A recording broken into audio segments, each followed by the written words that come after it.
Hello there, this is Darren Birchall from Balestra School Workshops, and I'm here to show you the latest addition to my Victorian workshop and also a new sound workshop I'm doing about the history of sound. And this is my new Edison, or new old should I say, Edison standard phonograph. It's come from America. I had to get it sent over because there's still quite a trade in these over there, but they are really dying out now. There's probably less than 1,000, maybe less than 500 in the world, so I'm really looking to get this to use in schools. Basically 1877 was the time it was invented. This fella here, which is the most famous inventor I guess of all time, Thomas Edison, was looking for a way to reproduce sound using the vibrations of the human voice, and he found that simply using a horn like this and a needle on a wax drum would create minute indentations which would then play back as recorded sound.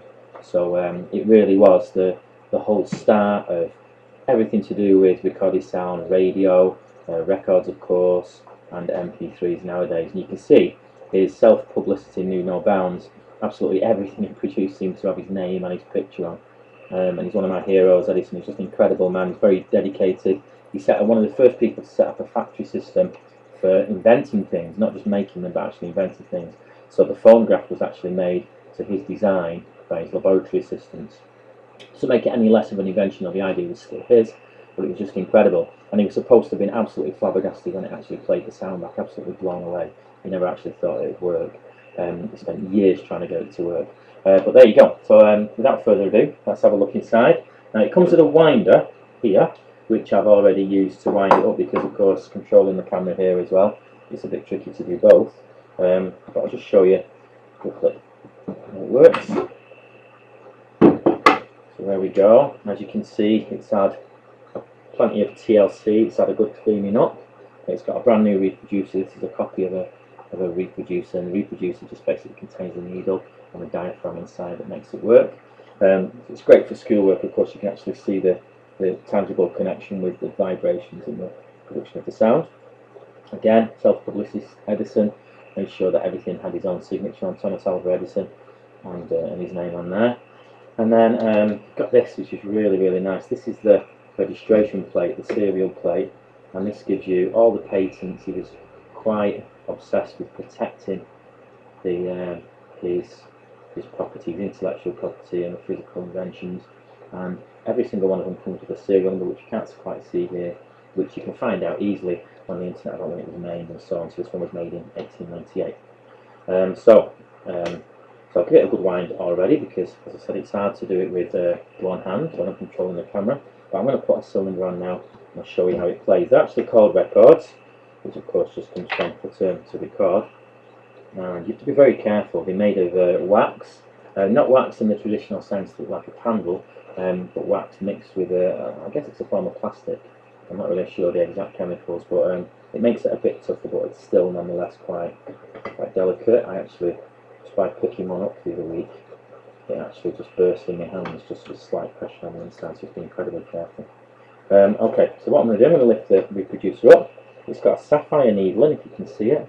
Excuse the messy workbench. There's a sapphire needle there. It's connected to a diaphragm that's inside the reproducer. And Edison was really ahead of his time here because the later gramophones, invented by a man called Emil Berliner in 1901, with the flat records on it, you might understand. I've seen before, I'm sure. I've had just needles, just regular needles, metal needles. But by using a sapphire, he realised he'd get a better sound. You get diamond needles as well. And of course, they were used again in the sort of later ones of the 70s, 80s in the sound systems. So anyway, here we go. So basically what you do is you put it on here at the start of the record, try and line it, it's quite tricky to line it up, and then you press play and you can see the gear mechanism engages. And just before we do that, I just want to show you the inside.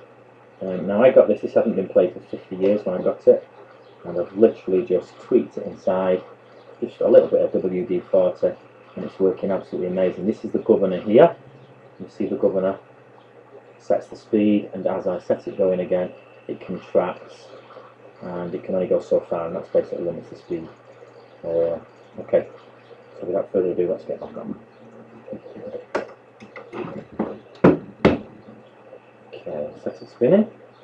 And the first thing I'm going to do is put the horn on, and the horn actually travels with the whole assembly, so it'll move right across the record when I engage it now.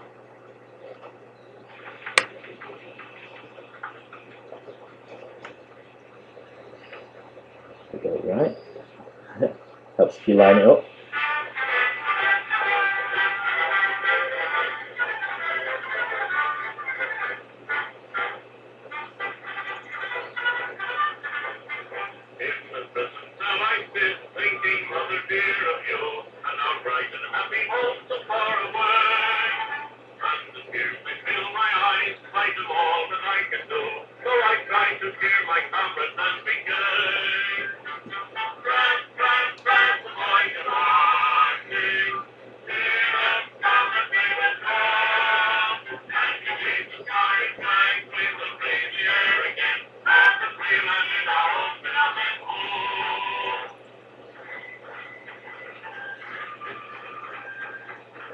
Okay, I'll leave it there because I just wanted to preview it really. But you can see it's an absolutely amazing device. It just takes us right to the heart of the start of recorded sound. You can't get any closer to that. It's literally the first invention of recorded sound. So I hope you enjoy that, and if you're interested in the workshop or you've got any questions or comments, please leave them below on the Facebook page or the YouTube page. Thank you very much. Bye.